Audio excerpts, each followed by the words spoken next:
Welcome to the Cohort Sisters podcast, where we give voice to the stories, struggles, and successes of Black women and non-binary scholars with doctoral degrees.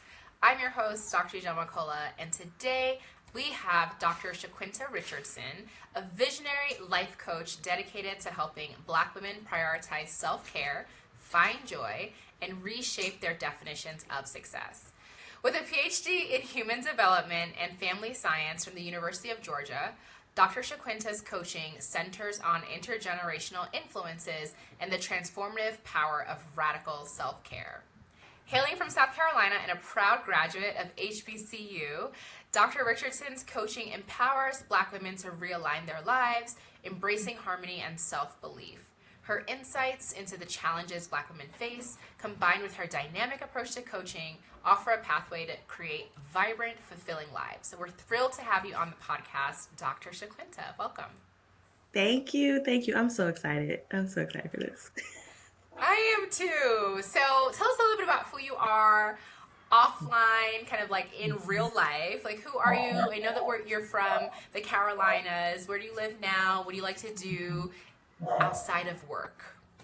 All right. So, like I said, I'm from South Carolina. I currently live in Houston with my wife and my two dogs who like to make a lot of noise. So please forgive me if they, make themselves heard.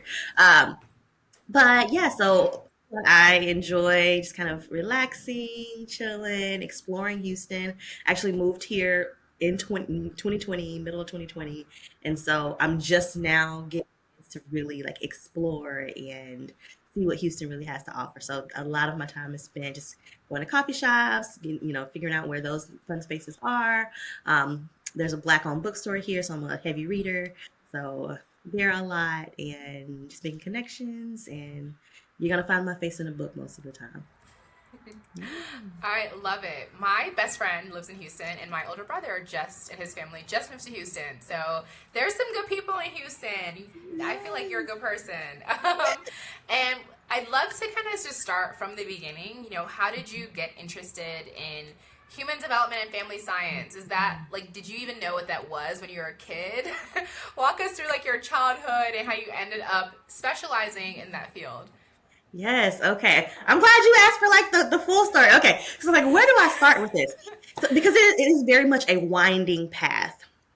So I'll start with that's normal. Yeah. Yeah. So I'll start with, growing up, I came from, background, limited resources, single parent home. My dad was in and out of prison when I was growing up.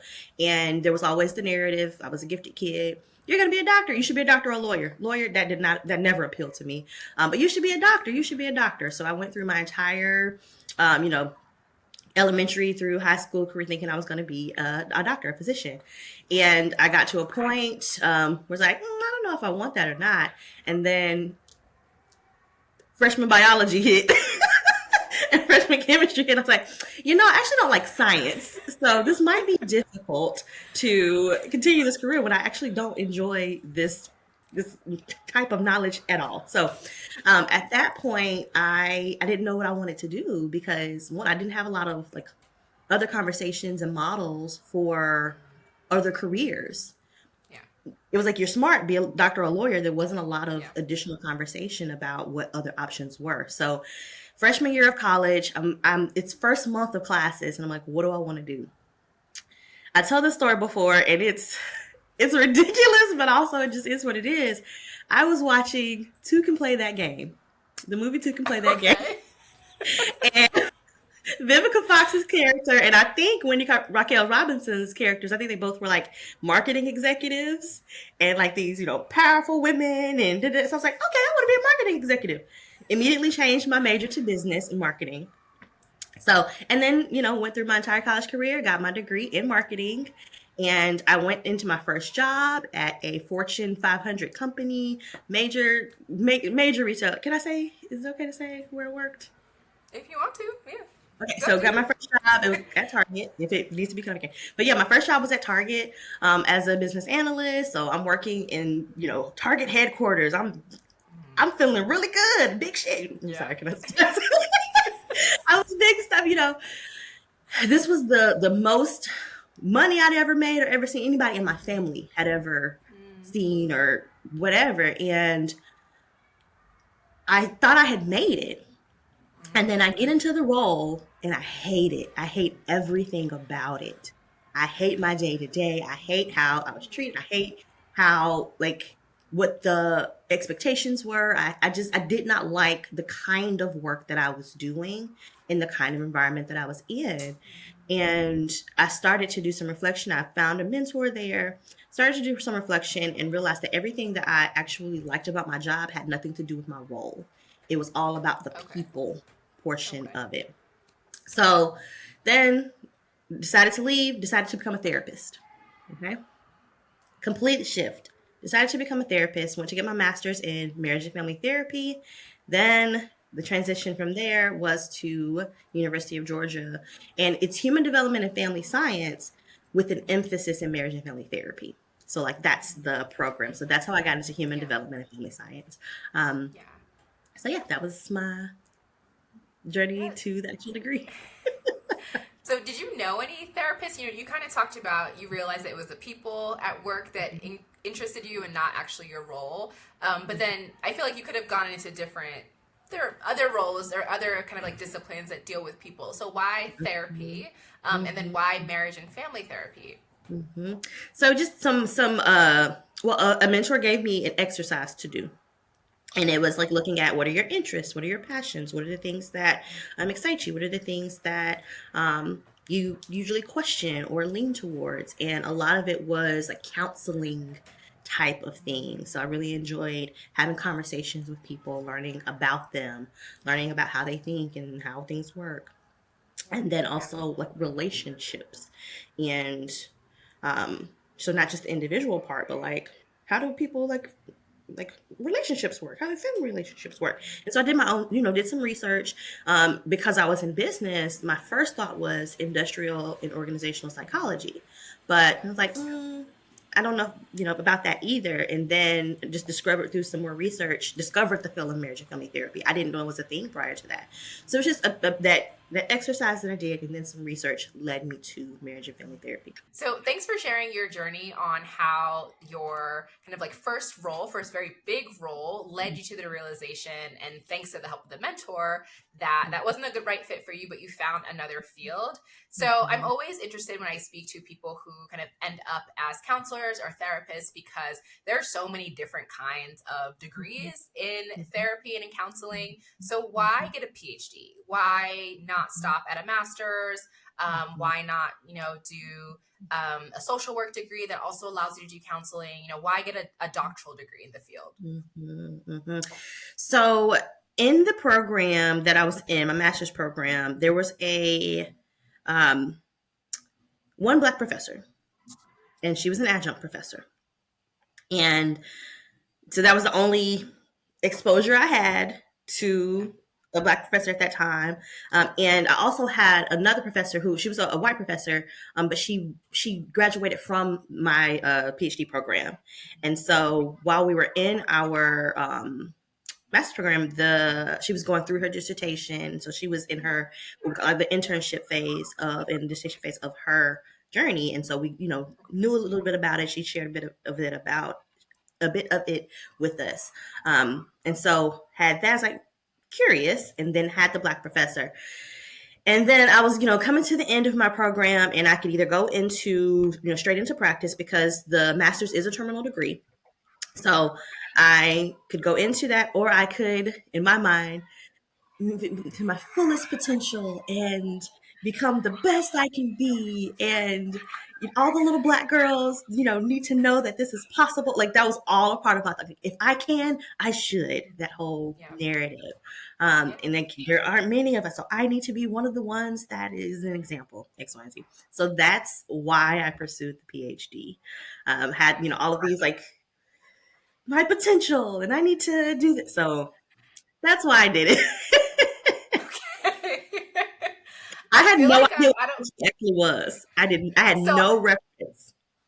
yes, that was gonna be my follow up question, because I'm like, I'm hearing you say like you wanted to do it because of the future impact, the future potential impact. But so I Mhm. was gonna ask, you had the adjunct professors. mentor and also someone else who was getting a doctoral degree, but were you exposed to a lot of people who, can you speak a little bit more to what you knew and what you didn't know before you started the doctoral degree, and maybe what you wish you had known, like once you actually got into the degree? So I knew that you could be a professor. That's what I knew. It's like, oh, they have this degree. It's the highest degree that you can receive. It's, a very like big title, and all those things. And that was it. That's what I knew.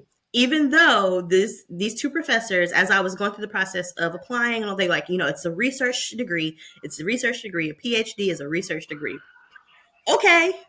My experience of research up to that point was an undergraduate and master's level understanding and like clinical master's understanding of what research meant. That meant going Googling, looking up some articles, and that's what research meant to me. And so they kept saying it's a research degree, and I'm like, okay, cool, all right, cool.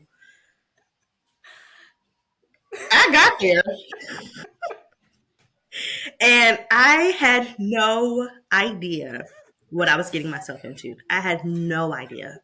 No idea. So I knew that with a PhD, you could be a professor. And there was this thing that people call research that is a major part of that degree.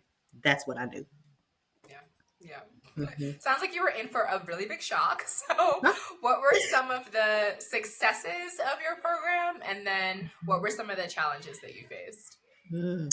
Okay, so my doctoral journey was very, I don't know that it was unique, because just in how, like, I just know, Black women, we have different stories, but we also have similar stories in some ways. Yeah. So my experience, I went into it. Not only was I not prepared for the research part of it, I didn't truly understand what that was. I was not prepared for the financial aspect of it. And so I had, my tuition was covered through my assistantship, all that good stuff. But my stipend was not enough to live on.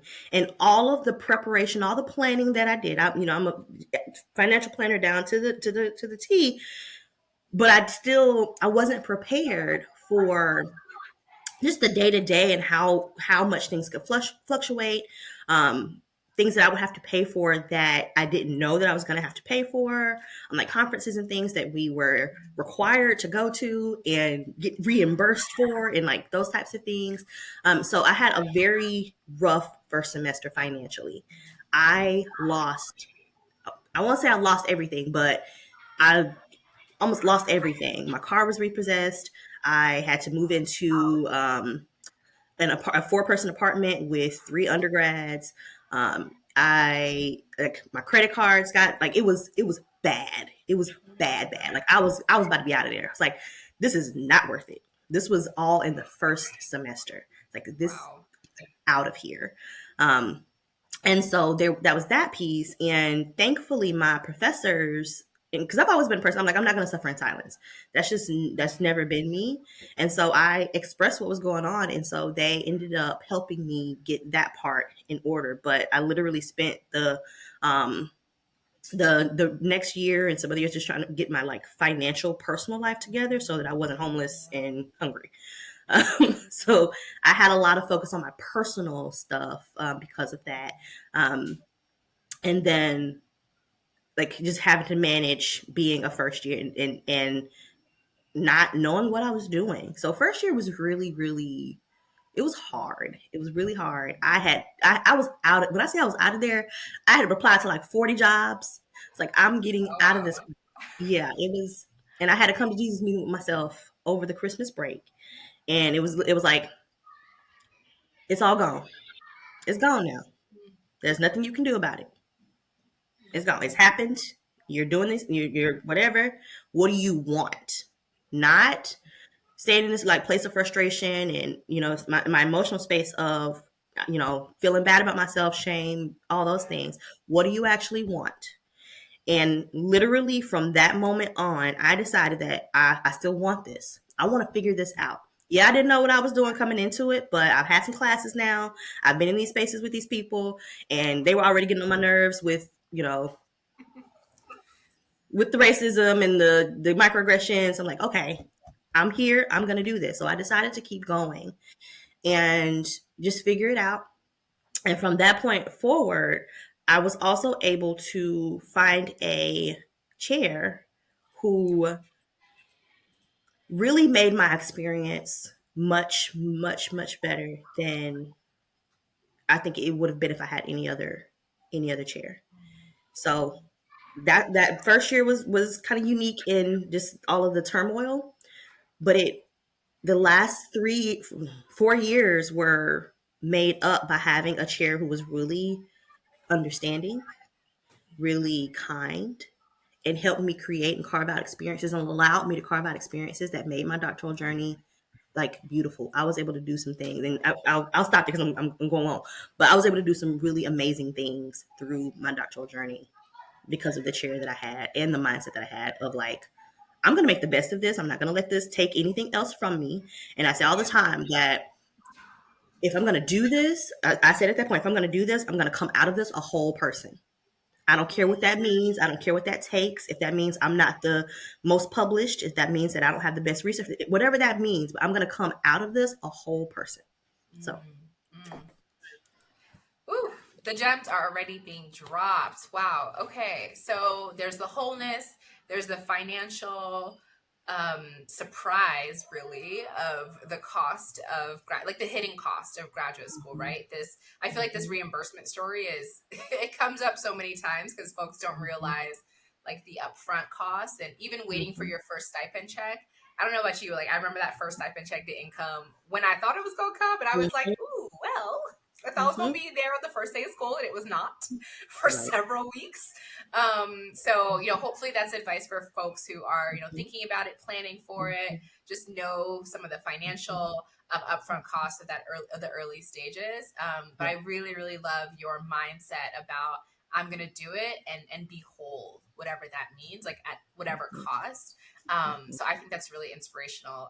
I want to touch on this chair that kind of came into your life because I have a pretty similar story where I was really, really struggling, and then like someone joined the department and I like latched onto him and was like, you will see me through. So how did you develop a relationship with this faculty member, the chair, who was able to provide you with the appropriate mentorship and guidance to really see you through? And what advice do you have for other people who are kind of seeking out their like fairy godmother packaged into a doctoral advisor, or kind of struggling to find that person who can really hold them down? Mm-hmm. So the way that I found her, so the part that I didn't speak to, when I was going through my master's program, I was also working full time as a coordinator for an intellectual and developmental disabilities board in my hometown. So that ended up being my research focus, in adults with intellectual and developmental disabilities. And so we had a institute for human development at the University of Georgia. And so she was the director of the institute. And so it was like perfect, like research interest. Yep. But my first year, I didn't think that she could be, I knew she could be on my committee. I didn't know that she could be my chair because I thought it was a different department. Turns out she was actually like, technically, she was in my department. And so it was just like, this is perfect. She's the only one who was doing the kind of research or who had the experience and everything that I needed to go through my program and do the research that I wanted to do. So that just aligned, where it became more than I ever knew I needed. She's just a beautiful, gracious person and kind person. And I think some of that, I firmly believe that a lot of it comes from the actual work with folks with intellectual and developmental disabilities, and just having a different perspective on labor and work and expectations and intelligence and gifts and X, Y, and Z. So I think that just made her a lot more aware. Because some other things that were happening, like while I was in my PhD program, that was during that period of time where there was a slew of Trayvon Martin happened. Like Eric Garner, in Mike Brown. Yeah. exactly. Yeah, All I was in grad school at the same time, so I know. Yeah. back to back to back. Yeah. And she was very aware and also gave me a lot of space to be human during those times. If I said I can't today, she was like, I understand. If I'm not feeling well, I understand. Do what you need. Like she expected me to get my work done, of course, but that didn't require me to ignore when things were messed up or not going. So that was beautiful. She had the funding that I needed. Now, even with the highest level of funding for a PhD program, it's still not enough to be like truly live. But she was still able to provide me with that. Um, at one point, like my car was messed up. Like she helped me. I don't even know if it's okay for me to say some of these things, but she just helped me in a lot of ways. Um, just yeah, I won't go into a lot of the details, but she helped me on the human side of things in a lot of ways, while also helping me create a research project, my dissertation that I felt really good about. Like she supported the things that I wanted to look at in my research. Yeah, Um, I think that's so hard to find and such a gift. I'm so happy that you were able to find someone who could do the dual work. And often we'll talk, during in our mentorship program, we tell folks that often your advisor can't support you emotionally, like they're not trained to do that. That's not their job, and so you often need to build a kind of like a circle of mentors, some of whom will pour into you personally, some of whom will pour into you professionally, academically, whatnot. But to be able to find someone who can pour into you in multiple ways is such a gift and such a blessing. So I'm really, really excited that you were able to find that in her. And I know the second part of your question was like tips, like not tips, but like advice for people on how to find that. And honestly, I don't know what to tell you. I feel like she was a gem, I really don't know, but I do think it's important to kind of like observe and see how people just communicate, how they treat other people. Because even if it might not be the person that has like the most aligned research, that might not be the person that is the best person to be the chair. That happened to be the case with me, but I think it's equally as powerful to have someone whose research might not is like specifically aligned, but that you mesh with and is going to advocate for you. So that's all I can say on that. That's a really good piece of advice. That the research topic alignment isn't always what's most important. That's really good. Hopefully, the people are taking notes today. So earlier, when you said that you kind of like not ended up in a doctoral program, but pursued it because you wanted to excel, but didn't really know much about it. When you were in your doctoral program, what were you thinking of, like what would be your next steps? Like, were you thinking of, maybe I'll become a counselor and a therapist.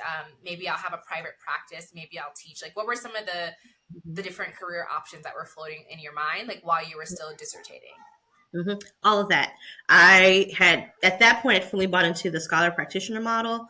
I was planning to go on and become a professor while also practicing on the side and allowing my teaching and my research to inform my practice and my practice to inform my teaching and my research. So yeah, I'd fully bought into the scholar practitioner model, and that's initially what I did. So yeah. Okay, you said bought into. Mm-hmm. I'm curious why you use the language bought into, like, because you just unpack that a little bit. Unpack that for us. So being a professor is it's an undertaking. It is a role, and it even in our PhD program. So like I said, it was human development and family science with an emphasis in marriage and family therapy. So they didn't take away classes from the human development and family science. They just added some on and added additional requirements. And so we got used to not only going to classes and doing research, which our colleagues and our peers had to do that only had the human development and family science, but then we also had this extra set of requirements as well. And so, it became normalized, but essentially you're doing two different jobs. And when being a professor is already a heavy load. And so, going into the work was like, yeah, get used to doing two jobs. Two different kinds of work. So that's what I mean by balance. Like this doesn't sound like a great idea actually. On the other side of like when you actually want to be able to do things outside of work. So that's what I mean when I say that. Like it's a lot. Yeah. I've never thought of like the scholar practitioner role as two jobs, but like now that you put it that way, I could totally see that. I know there are a lot of people also, I think psychology and therapy and counseling is one field where the scholar practitioner often exists. Public health is another one where I think people can often consider themselves that in that role. And it's never occurred, but you're 100% right. It really just is two different jobs, full time. So that is something for folks to think about. If they want to still pursue those interests, like you really still want to do practice, kind of community-based work or clinical work, and you still want to do academic work, just kind of know what you're getting into. So then what did you end up doing when you graduated? It sounds as if, like, walk us through your post immediately right after graduation, your career trajectory to where you are now. Yes. Okay. So immediately after graduation, I ended up, so my master's program was in my hometown. I didn't say that part, but my master's program was in my hometown. And so then the professor that was finishing up her dissertation when I was in my master's program, she had become the program director of the program. Okay, nice. And so I was able to do like my internship there, do some teaching and supervision to finish my degree at my master's program. So that naturally, I applied for different places, but that just seemed to be the best fit for me to get my first job. So I ended up, my first academic professorship was at my master's, the University of the Master's program. So I was a tenure track professor and clinical director in that program for 2 years after I graduated. And so it's a teaching heavy program. So there's not a lot of research, but there was still some, we still did some like small research projects, but it was mostly practitioner based, teaching practitioner based. So I had to teach multiple classes and also supervise master students, and also, clinical director role. And quite frankly, the salary wasn't what I wanted, wasn't what I needed. And then also having to get my hours for my licensure and all that at the same time. So I'm full-time professor, clinical director, doing supervision, teaching, all of that. And the next year, I didn't start my private practice right away, but then I started my private practice a year after graduating. And so full-time professor and part-time private practice as well. So like I got 2 jobs, and then I was also finishing hours. So I had an additional role as a fellow at the clinic that we class as well. So full-time professor, fellow at the clinic, part-time private practice. 3 different jobs. It was a lot. Yeah. It was a lot. And still the salary wasn't like, then it was a lot better because I had the supplemental, but like I'm having to do 3 different roles to get to a salary that I felt comfortable with, that, felt like it was what I wanted and what I needed. So then 2020 hits. I had already planned to get married. I was marrying my wife and moving to Houston. So that was already in the plans to happen.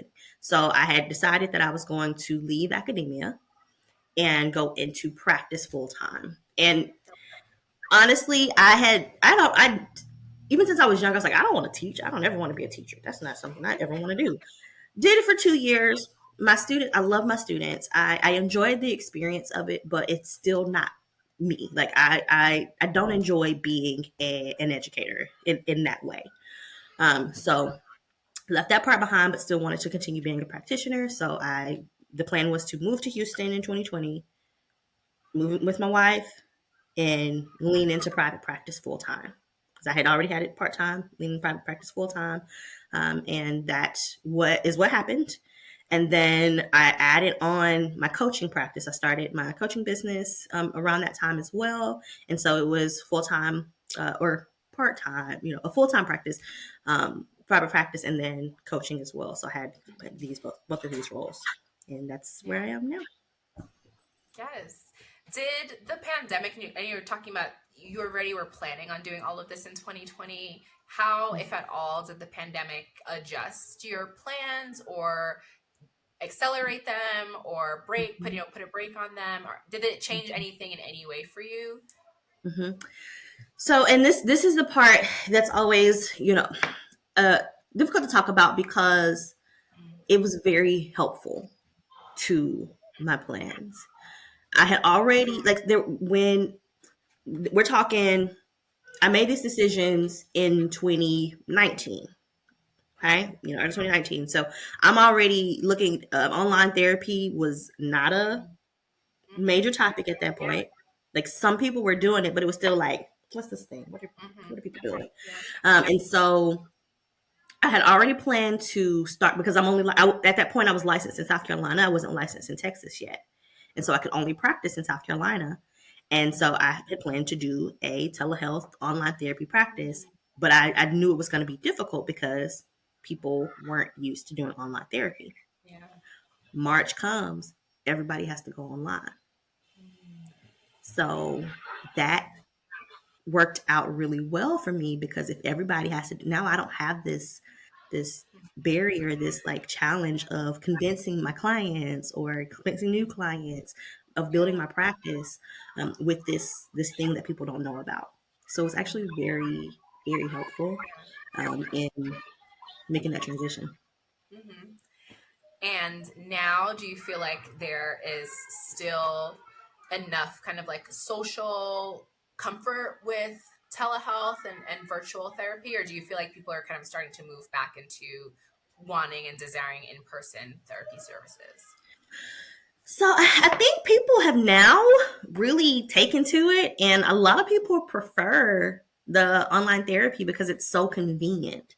You don't have to drive to someone's office. You can do it on a break, while you're at work and, any time of the day. So I think that it's made it really convenient for people. And so I think more people are reluctant to go back to in-person. But I do find that there are some people who are missing that in-person interaction. So I think it's the majority still like the online model, but I do think that a good number of people are starting to feel the need to just be in the energy, in the same space as clinician, as a person. Mm-hmm. Yes. Mm-hmm. So we're going to kind of now go off script a little bit. Because I came across you very recently in your work because you posted what is now a viral Instagram post of you wearing your academic regalia. And for folks who don't know, that's like the gown that you get when you get your doctoral degree. And you were sitting on your couch or an armchair reading and drinking wine, I believe, and with a fantastic caption. And so I want to know, you kind of said like you liked your students, but you knew that you didn't want to be an educator. How did you kind of come to terms with, after doing this whole long degree, you've got the robe, you've got the degree, and now you are working in a role that you could have done without the degree, like without the PhD. And I'm asking this specifically because, again, the field that you're in, there are folks who do therapy, who do coaching without a PhD. So how did you kind of reconcile that, I have this degree and I'm doing this work that I really love, but like, did I need the degree? And like, what am I going to do with the robe? So I just love for you to expand on that a little bit. Mm-hmm. Yeah. So, and I think that goes to just my personality and my, just one of my life, like philosophies, ways of looking at life. And could I have done it without the PhD? Absolutely. Absolutely. And do I think that it was needed?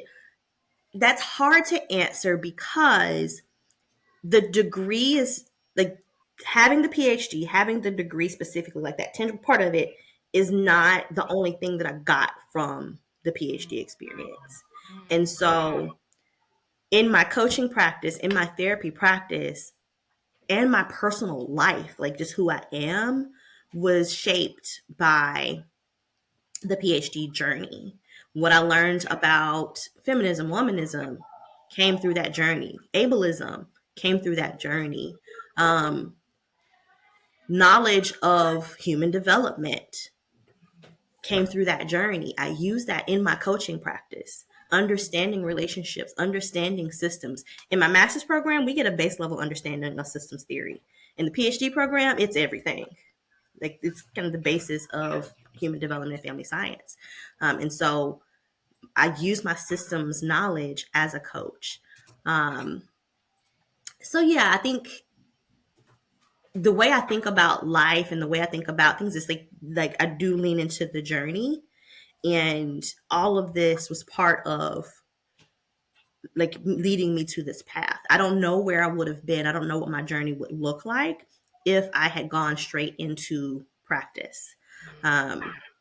So yeah, like I could have, but that just would have been a different path, a different journey, a Yeah. different outcome. And I like this outcome, and I'm able to use it even if it's not as a professor. Yeah, I think that's really valuable, especially for people, myself included, who is still trying to figure out, like, I am in an academic career, and still keeping an open mind and very much exploring. Obviously, I also do this work too.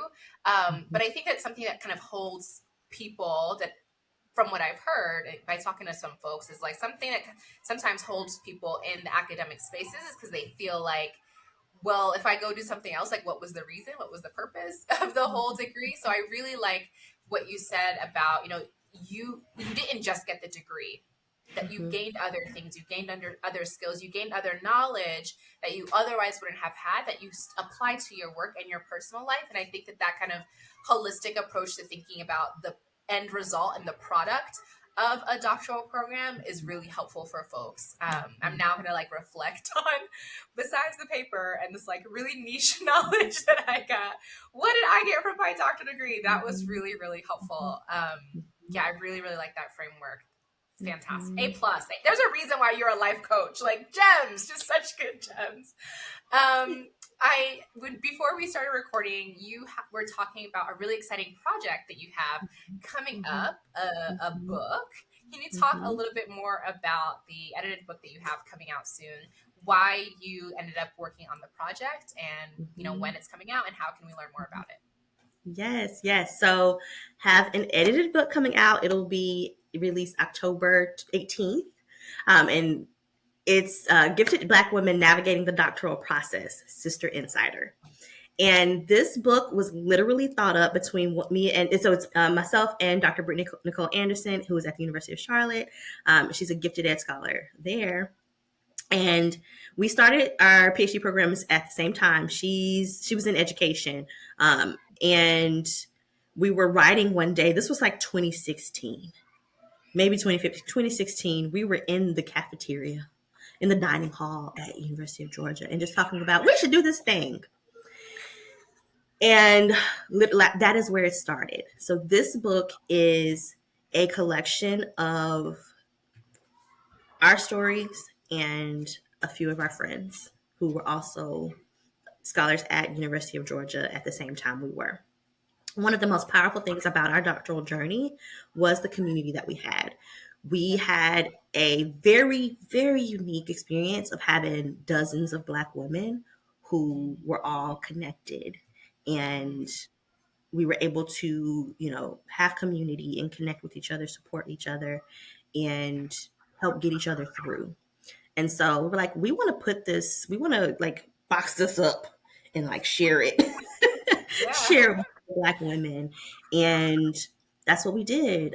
So it's, our individual stories and experiences going through our doctoral journeys with whatever specific aspects of our own experiences, whatever that was. And so, yeah, we share some of our story. They each share their story. We share some, nuggets of wisdom, some tools and things. It's beautiful. So it'll be out October 18th, and the pre-order starts, I think, September 27th. Yeah. Oh, okay, nice. Yeah, we'll definitely make sure to put links in the show notes so folks can get it. And Mhm. we would love to have you do like a book talk with the Cohort Sisters community. If you'd be open to that, that would be amazing. It sounds like a resource that a lot of people need, whether or not they're, Mhm. especially for folks who are currently in a doctoral program, but also people who Mhm. are thinking about applying, just want to Mhm. get more perspectives. So thank you for doing the work. And thank you for having that cafeteria idea, see it to fruition. It's not easy to pull together any kind of work, let alone an edited volume, wrangling folks to submit stuff. So Yes.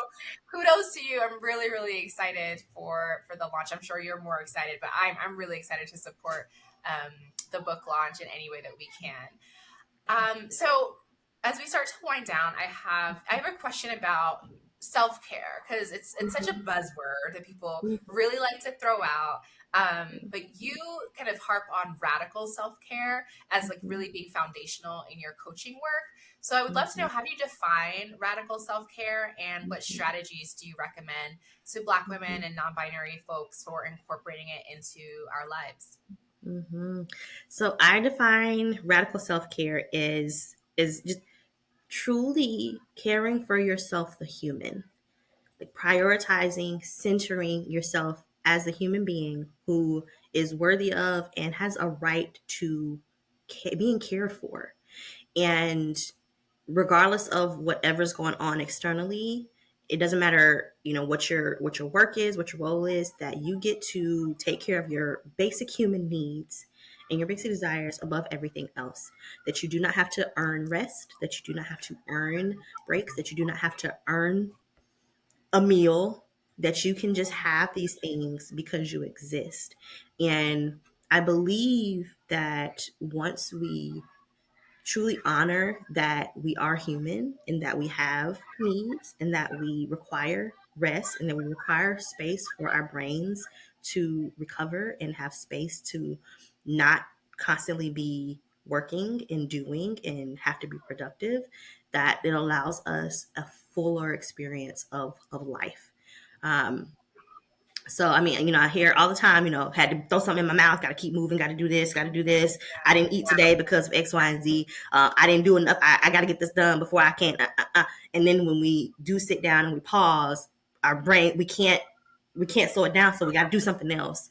And that comes from a deep seated place, but it's hurting us, and it has harmed us for centuries. And so yeah, it's really recentering the human in the life, decentering the work, because we got to work, most of us. We got to work in some capacity. Even if capitalism wasn't a thing, there would still be roles, there would still be things that we have to do to keep society functioning. And so it's decentering this capitalistic way of doing it that ignores that we are not machines here just for the production, for the glorification of someone else. So it's truly meeting our needs first, and then other things will fall into place. Like having that faith and belief that other things will fall into place. I love that so much, and I'm gonna challenge myself to at least to take one thing. My one thing I'm taking away is that you don't need to earn a break. That narrative is something that I definitely feel like, okay, well, I just gotta like do XYZ and then I can take a break. So Mhm. I'm my one little change that I'm gonna make is baby steps, y'all. But for me, what really stood out is this idea that you don't need to earn rest, you don't need to earn breaks. You deserve them, and your body needs Mhm. them. So thank you so much for sharing that and for continuing to do the work of just kind of re-educating us on how to take care of ourselves and how to put ourselves first. It's such important work, and I'm really glad that folks like you get to be able to do it for us. So we like to ask all of our guests two questions, just kind of like reflecting on their journey. So, if for some strange reason you had to do your doctoral degree all over again, what is one thing that you would do differently? If I had to do it again, what is one thing I would do differently? Honestly, speak up more. Hmm. I think I would speak up more. Um, I think I would speak up for myself, speak up for the collective more in spaces where I felt silenced because I didn't have the research in the back, like right here at my neck, to back up something. Yeah. Because all the other parts, like I love my journey. So in it, like I said, it's unique. So I would have spoken up more. That's good. And then last question, what is one final piece of advice that you have for current doctoral students or aspiring doctoral students who are Black, women, or non-binary folks? Mm-hmm. One piece, just one. One last tidbit. One. I know it's counterintuitive to everything that we have ever been taught about success, about being the best, about just like thriving, all of that. If you allow yourself to just slow down for a bit and tune in to what your body is telling you, what you need, and allowing yourself the space to actually recover when you have given off all of the energy that you have. If you allow yourself to slow down and recharge, I promise you, you will get so much further than if you just push through. Take a break, take a move, take a break. My wife and I were talking the other day, and this came to my mind because she was like, but the work, it piles up. Like, yes, there might be more to carry, but your muscles will be stronger. And so if you give yourself the space to actually recover, give yourself back some energy, yes, there might be more there, but you will be better equipped to handle it because you've actually recharged. Okay, so that's what I'll say. So good. So good. I always love when like the folks with therapy backgrounds are on the podcast because I feel like I get a free therapy session. That was amazing advice, not just for doctoral students, but really for everyone. Wow, so good. Quotes, like quotable, just such good gems. Thank you so much, Dr. Shaquinta, for joining us today on the Cohort Sisters podcast. We'll definitely be sharing in the show notes where folks can find you online, where they can access your coaching and therapy services, as well as the links to your upcoming edited book. Thank you again. Thank you.